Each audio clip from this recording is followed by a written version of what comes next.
आदरणीय राज्यमंत्री आमचे सहकारी व निकटचे मित्र श्री दीपक केसरकर जी, नियोजन विभागाचे additional chief secretary Shri Devashish Chakravarti ji, कौशल्य विभागाचे सचिव श्री असीम गुप्ता जी, मुद्रा योजनेचे एमडी आलोक गुप्ता जी,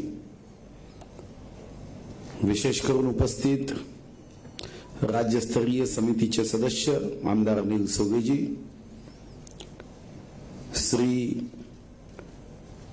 एसएलबीसीचे समन्वयक श्री थोरातजी, ठाणे जिल्हाधिकारी श्री राजेश नार्वेकर जी, सिंधुदुर्गचे जिल्हाधिकारी श्री दिलीप भाऊ पांढरपटे जी, इथे उपस्थित विविध बँकेचं प्रतिनिधित्व करणारे सर्व अधिकारी,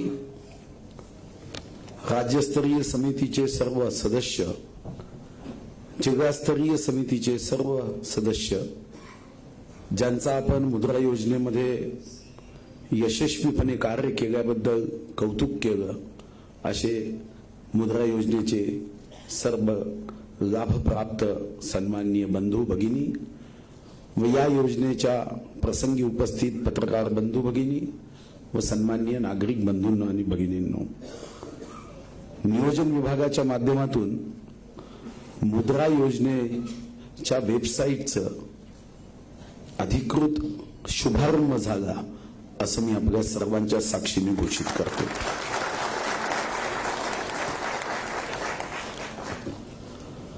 मुद्रा योजनेच्या संदर्भात सर्वसामान्य होतकरू तरुण तरुणीपर्यंत या योजनेची माहिती सहजपणे पोहोचावी, हा तुमचा माझा या कार्यक्रमाच्या माध्यमातून संकल्प आहे। हा माझ्या दृष्टीने फक्त एक कार्यक्रम नाही, तरुण तरुणा जागा हो, आर्थिक स्वातंत्र्याचा धागा हो, या मंत्राच्या माध्यमातून या राज्यामध्ये विषमता मुक्तीच्या दृष्टीने केलेला आजचा कार्यक्रम म्हणजे शुभारंभ आहे। साधारणतः जगाची लोकसंख्या 744 कोटी, देशाची लोकसंख्या 134 कोटी, म्हणजे जगामध्ये प्रत्येक 5.5 माणसामागे एक नागरिक हा भारताचा आहे। पण दुर्दैवाने हेही खरं आहे की जेव्हा महाराष्ट्राचा अर्थमंत्री म्हणून पर कॅपिटा इन्कम दरडोई उत्पन्न 1,80,000 रुपये झालं, असं मी विधानसभेत अर्थसंकल्प मांडताना अभिमानाने सांगतो, तेव्हा फ्रान्समध्ये साधारणतः 70,000 युरो कमवणारा माणूस सुद्धा गरिबीच्या रेषेखाली आहे, याचं चिंतनही मला तेव्हा अर्थमंत्री म्हणून करावं लागतं। अन्न वस्त्र निवारा शिक्षण रोजगार आरोग्य या मूलभूत गरजाही या देशामध्ये स्वातंत्र्यानंतर पूर्ण व्हाव्यात ही इच्छा गावामध्ये असणाऱ्या आणि मोठ्या शहरात झोपडीमध्ये राहणाऱ्या माणसाची आपण पूर्ण करू शकत नाही, तेव्हा मुद्रा योजना या सर्व विषयांवरचा एक निश्चितपणे महत्वाचा अमूल्य उपाय ठरू शकतो। विषमता मुक्ती ही महात्मा गांधींनी सांगितली, महामानव डॉक्टर बाबासाहेब आंबेडकरांनीही सांगितली आणि पंडित दीनदयाळ उपाध्यायांनी सांगितली। पण या विषमता मुक्तीचा पर्याय काय, याचा हायवे काय, तर जॉब सीकर पेक्षा जॉब क्रिएटरची संख्या वाढवणे, आणि जॉब क्रिएटरची संख्या वाढवण्यासाठी मुद्रा योजना माननीय मोदीजींनी या देशामध्ये घोषित केली। पण ही घोषित केल्यावर या योजनेचा फायदा प्रत्येक होतकरूपर्यंत पोहोचायचा असेल तर या योजनेची सहज माहिती उपलब्ध करण्याची जबाबदारी ही तुम्हाला मला घ्यावी लागेल। आज या कार्यक्रमात उपस्थित राहताना ही आवश्यकता पूर्ण करायची असेल तर इथं असणाऱ्या प्रत्येक मुद्रा योजनेच्या सदस्यांनी पूर्ण शक्तीने व मुद्रा योजनेशी संबंधित असणाऱ्या बँकेची सेवा करणाऱ्या अधिकाऱ्यांनी यामध्ये जास्त लक्ष देण्याची आवश्यकता आहे। जेव्हा मी महाराष्ट्रामध्ये मुद्रा योजनेच्या बाबतीत आकडे घेतले तेव्हा साधारणतः 1,29,10,470 खातेधारकांना 65,376,79,70,00,000 वाटप झालं। पण हे वाटप झाल्यावर देवाशी जी हमें अपेक्षा ये है कि ये 1,29,00,000 लोगों की यादी हमें मिलनी चाहिए। बँकेच्या अधिकाऱ्यांना सुद्धा माझी सूचना आहे की आपण ही यादी ही काही पोखरणच्या चाचणीसारखी गुप्त ठेवण्याची आवश्यकता नाही, ही आपल्याला वेबसाईटमध्ये आणली पाहिजे। आज आपण मुद्रा योजनेचा फायदा घेऊन ज्यांनी आपला स्वयंरोजगार स्वतःच्या पायावर उभं राहण्याचं कार्य केलं, त्यांचं स्वागत केलं, सत्कार केला, त्यांचेही मी मनापासून अभिनंदन करतो। खरं तर माझ्या दृष्टिकोनातून रोजगाराची इच्छा असणाऱ्या प्रत्येकासाठी ज्यांचं स्वागत आणि सत्कार आपण केला तो प्रत्येक जण मार्गदर्शक आहे आणि त्याच्या मार्गदर्शनामध्ये या पद्धतीने इतरांनी सुद्धा मोटिवेट व्हावं, प्रेरणा घ्यावी अपेक्षा आहे। आणि यासाठी या वेबसाईटमध्ये आपण तशी व्यवस्था केली की यशस्वी मुद्रा योजनेचे जे लाभधारक आहे त्यांच्यापासून इतरांनी प्रेरणा घ्यावी आणि ही प्रेरणा जर त्यांनी घेतली तर छोट्या छोट्या गावापर्यंत आपल्याला स्वयंरोजगार हा करता येईल आणि हाच विषमता मुक्तीचा आजचा पर्याय आहे। चांद्यापासून बांद्यापर्यंत असणाऱ्या महाराष्ट्रामध्ये एक काळ असा होता की आपण म्हणायचो की गाव संपन्न होतं, गावामध्ये सर्व गरजा पूर्ण व्हायच्या, 12 बगीतेदार असायचे आणि 12 बगीतेदाराच्या माध्यमातून त्या गावामध्ये प्रत्येक गोष्ट म्हणजे मीठ आणि साखर सोडून त्या गावाची गरज पूर्ण व्हायची। पण आज धीरे धीरे साऱ्या देशाची गरज एकच व्यक्ती जर पूर्ण करायला लागला तर मग निश्चितपणे समाजासमोर प्रश्न निर्माण होतात आणि जेव्हा समाजासमोर प्रश्न निर्माण होतात तेव्हा मला ती गोष्ट लंडनच्या कोर्टाची आवडते की लंडनच्या कोर्टामध्ये एका व्यक्तीवर पाव चोरीचा आरोप होता की त्यांनी ब्रेडची चोरी केली आणि जज शिक्षा सुनावण्यासाठी त्या ठिकाणी त्याची तारीख सुरू होती। जजने म्हणणं ऐकून घेतलं आणि म्हणणं ऐकून घेतल्यानंतर जज असं म्हणाले कि तू ब्रेडची चोरी केली है, तूने पाव की चोरी की है, तूने गुनाह किया है, कानून का उल्लंघन किया है, मी तुला 1 पाऊंडचा दंड ठोठावतो। 1 पाऊंडचा दंड लावला।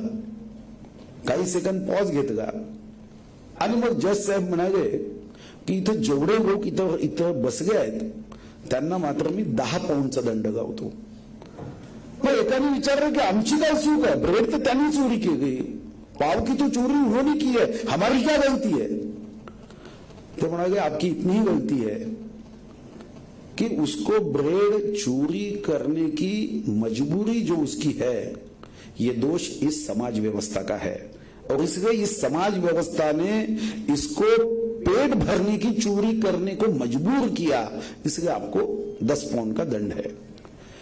मग खरं आहे की आपण समाज व्यवस्थेमध्ये आपल्या सर्वांची एक जबाबदारी आहे की जियो और जीने दो, प्रत्येकाला जगण्याचा अधिकार आहे आणि हा अधिकार असताना एकीकडे आपण भारत माता की जय बिंबीच्या देठापासून आपण जोराने म्हणतो, प्रत्येक नेता भाषण सुरू करताना भारत माता की जय म्हणतो।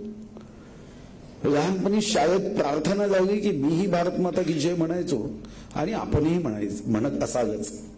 आता भारत माता की जय म्हणताना तुमच्या माझ्यावर एक मोठी जबाबदारी आजच्या या कार्यक्रमाच्या निमित्ताने आहे की आपल्या सर्वांच्या हातून तशी कृती करण्याचा प्रयत्न जे बँकर्स असतील किंवा मुद्रा योजनेशी संबंधित असतील आणि योजनेशी संबंधित सर्व सदस्यांवर आहे। मला जेव्हा मंत्री म्हणून काम करण्याची संधी मिळाली 31 ऑक्टोबर 2014 रोजी वानखेडे स्टेडियमवर मी शपथ घेतली 4:32 आणि मला आठवतं की मी माझ्या मतदारसंघात परत गेलो तेव्हा मला कोणीतरी सांगितलं की आता देव चीन मधून येत आहे, आपण ज्या देवाची पूजा करतो ते चीन मध्ये तयार होतात। मग एकाने सांगितलं की अगरबत्ती सुद्धा चीन आणि तायवान मधून येते। मी मनात विचार केला की आपले देव, श्रद्धा आपली, आरती आपण करतो, अगरबत्ती आपण लावतो आणि देव मात्र चीनवरून येतात। अगरबत्ती तायवान आणि व्हिएतनाम आणि चीनवरून येते, 50% पुण्य तिकडे जाते। पण मी निर्णय केला की अगरबत्ती आपण का नाही काढू शकत, आज मी अभिमानाने सांगू शकतो की माझ्या मतदारसंघामध्ये मी ITC कंपनीशी टायअप करून शेकडो आदिवासी महिलांच्या बचत गटाच्या माध्यमातून आपण अगरबत्ती टाकू. म्हणजे खरी भारत माता की जय तर तेव्हा होईल की 100% पुण्य भारतात राहील. चीनला कशाला पुण्य पाठवायचं. टूथपिक मी एका हॉटेलमध्ये गेलो, टूथपिकची डब्बी आली आणि टूथपिक मध्ये लिहिलं होतं मेड इन तायवान. तर म्हणतो अन्न आपण खातो, दात आपले आहे, दाताची फट आपली, कण तिथं दाताच्या फटीमध्ये अटकतात, पण काडी मात्र तायवानची. मग मी निर्णय केला की का नाही आपण टूथपिक करायची, आपण करू. आता या 23 तारखेला मी महिला बचत गटांच्या माध्यमातून तायवानमधून यंत्र आणली, कारण ती आपल्याकडे उपलब्ध नव्हती. पण टूथपिक मात्र आता आपण तयार करतोय. दातही आपले, अटकणारे कणही आपले आणि टूथपिकही आपले. छोट्या छोट्या गोष्टी असतात. मला आठवतं की लहानपणी मी पुण्यात एका सायकलवर जाणाऱ्याची ती कथा आपणही ऐकली. नावही आपल्याला माहित आहे, पुन्हा सांगायची गरज नाही, बिचारे आता अडचणीत आले. पण तेव्हा साधे फोन होते. त्या फोनमध्ये ते सुगंधी वडी टाकायचे, सायकलवरून काम करायचे आणि नंतर खूप मोठे उद्योजक झाले.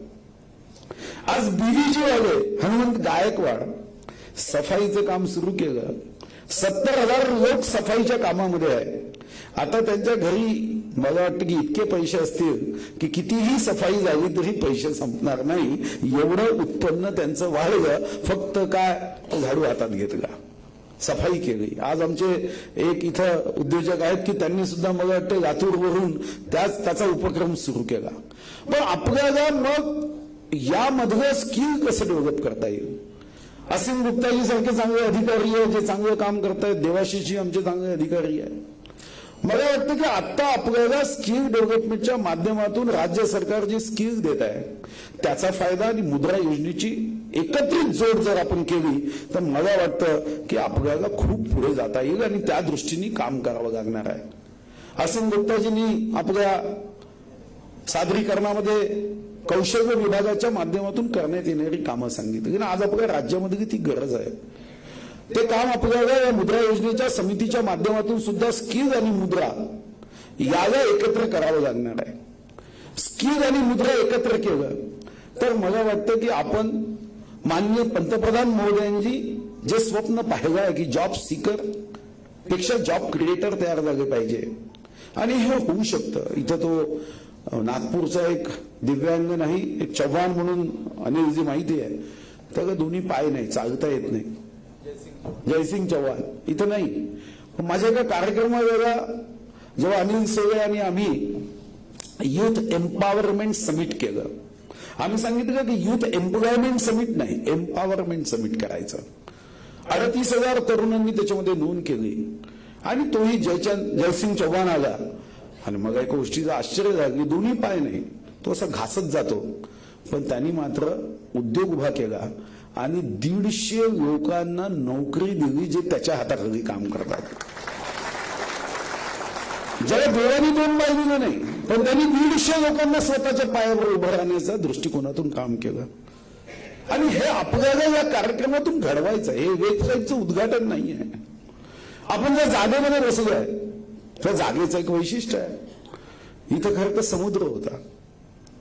नरिमन नावाच्या एका व्यक्तीने त्या समुद्राला बुजवलं आणि हा सर्व आपण रिकग्नाइज करून ही जागा केली. आता ज्या जागेवर बसलोय त्या जागेची हीच तर शक्ती आहे की समुद्राच्या लाटा थांबवत या ठिकाणी स्वतःची जागा निर्माण केली. तर या ठिकाणाहून जेव्हा या कार्यक्रमाच्या माध्यमातून आपण जाणार आहोत जिल्हा स्तरावर, तेव्हा तुमचा माझा हा प्रयत्न असला पाहिजे की आम्ही प्रत्येक बेरोजगारासाठी जागा मुद्रा योजनेच्या माध्यमातून रोजगाराच्या क्षेत्रामध्ये उभी करू. या दृष्टीने तुम्हाला मला सर्वांना काम करायचं आहे. आणि हे काम करत असताना आपल्याला या पुस्तिकेचं व वेबसाईटचं लोकांपर्यंत माहिती पोहोचवायची आहे आणि ही माहिती पोहोचवून आपल्याला पुढे जायचं आहे.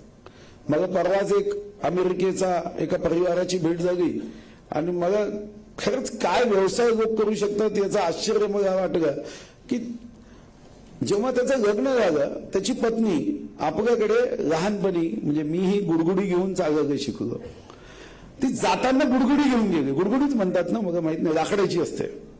ती जाताना घेऊन गेली. आता तिकडे गुडगुडी नावाचा प्रकारच नव्हता.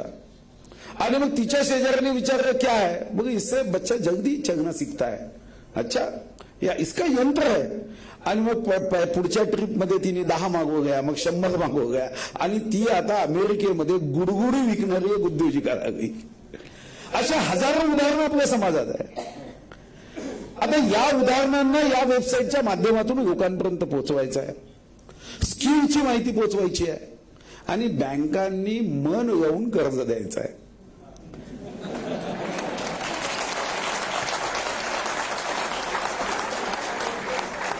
आणि बँकेच्या अधिकाऱ्यांना मी विश्वास देतो. मी काही सायकॉलॉजीचा विद्यार्थी नाही, पण शेवटी समाजामध्ये घडणाऱ्या प्रत्येक कृतीला त्याचं मीही ऑब्झर्वेशन करतो. आणि माझ्या लक्षात आलं की मोठे कर्जदार एकदा देश सोडू शकतात, छोटा कर्जदार देश सोडत नाही. आणि म्हणूनच कदाचित असेल की 50,000 रुपयाचं कर्ज आहे म्हणून एखाद्या शेतकऱ्याने आत्महत्या केली अशी बातमी आपण वाचतो. कारण 50,000चं कर्ज आहे हे सुद्धा तो शेतकरी सहन नाही करत. तो म्हणतो की समाजाचं हे पैसे मग देणं लागतं आणि ही कर्ज घेऊन मी जगू शकत नाही. इतकी पवित्र आणि ईश्वरीय भावना कर्ज वापस करण्याची शेतकरी बांधवांमध्ये आहे, जो छोटा कर्जदार आहे. आणि म्हणूनच जेव्हा नोबेल पुरस्कार प्राप्त मोहम्मद युनुसजी आणि आम्ही बसलो होतो तेव्हा ते त्यांच्या बांगलादेशचं उदाहरण सांगत होते की 99.98% आमचं कर्ज परत येतं. मग मी विचारलं की 99.98% येतं, मग 0.2 का शिल्लक असतं. मला असं वाटलं की ते म्हणते की 0.2 बैमान आहे. त्यांनी सांगितलं की 0.2 बैमान नाही, तर काही लोकांचा मृत्यू होतो आणि मृत्यूनंतर मात्र ते कर्ज परत येत नाही. आणि तेव्हा माझ्या लक्षात आलं की छोटा माणूस कर्ज परत करतो.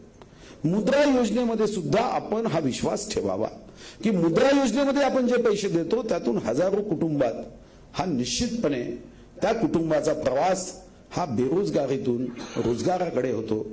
आणि जियो और जीने दो या पद्धतीने सर्वांना जगण्याच्या दृष्टिकोनातून आपल्याला हा प्रयत्न करता येतो. आणि यासाठी आपण या कार्यक्रमाच्या माध्यमातून आपण या महाराष्ट्रातील सर्व तरुणांना या मुद्रा योजनेच्या माध्यमातून जास्तीत जास्त रोजगार देण्याच्या दृष्टीने आपण एकत्रितपणे संकल्प करूया. हा प्रयत्न आपल्याला यामध्ये पुढे करायचा आहे. आणि हा प्रयत्न करत असताना मुद्रा योजनेशी संबंधित सर्व सदस्य यांनी ही नोंद या कार्यक्रमाच्या माध्यमातून घ्यायची आहे की पुढच्या या कार्यकाळात आपल्याला सर्वांना पुढे जायचं आहे, सर्वांना पुढे न्यायचं आहे आणि सर्वांमध्ये एक नवीन शक्ती निर्माण करायची आहे. आणि विश्वास निर्माण करत देशामध्ये महाराष्ट्र पुन्हा क्रमांक 1 वर नेण्याच्या दृष्टिकोनातून मुद्रा योजनेचा फायदा लोकांपर्यंत पोहोचवण्याचं कार्य आपल्याला करायचं आहे. मी मुद्रा योजनेच्या माध्यमातून पुन्हा एकदा महाराष्ट्राच्या तरुणाला या निमित्ताने ऊट तरुणा जागा हो, आर्थिक स्वातंत्र्याचा धागा हो या मंत्रानुसार भारत मातेची जय करण्याची कृती मुद्रा योजनेच्या माध्यमातून प्रत्येकाने करण्याची निश्चितपणे पुढे यावं, इच्छा मनात धरावी. ही वेबसाईट आणि नियोजन विभाग, महाराष्ट्र सरकार आणि विशेष करून बँका पूर्ण शक्तीने त्याच्या पाठीशी उभ्या राहील हा विश्वास देतो. धन्यवाद. जय हिंद, जय महाराष्ट्र.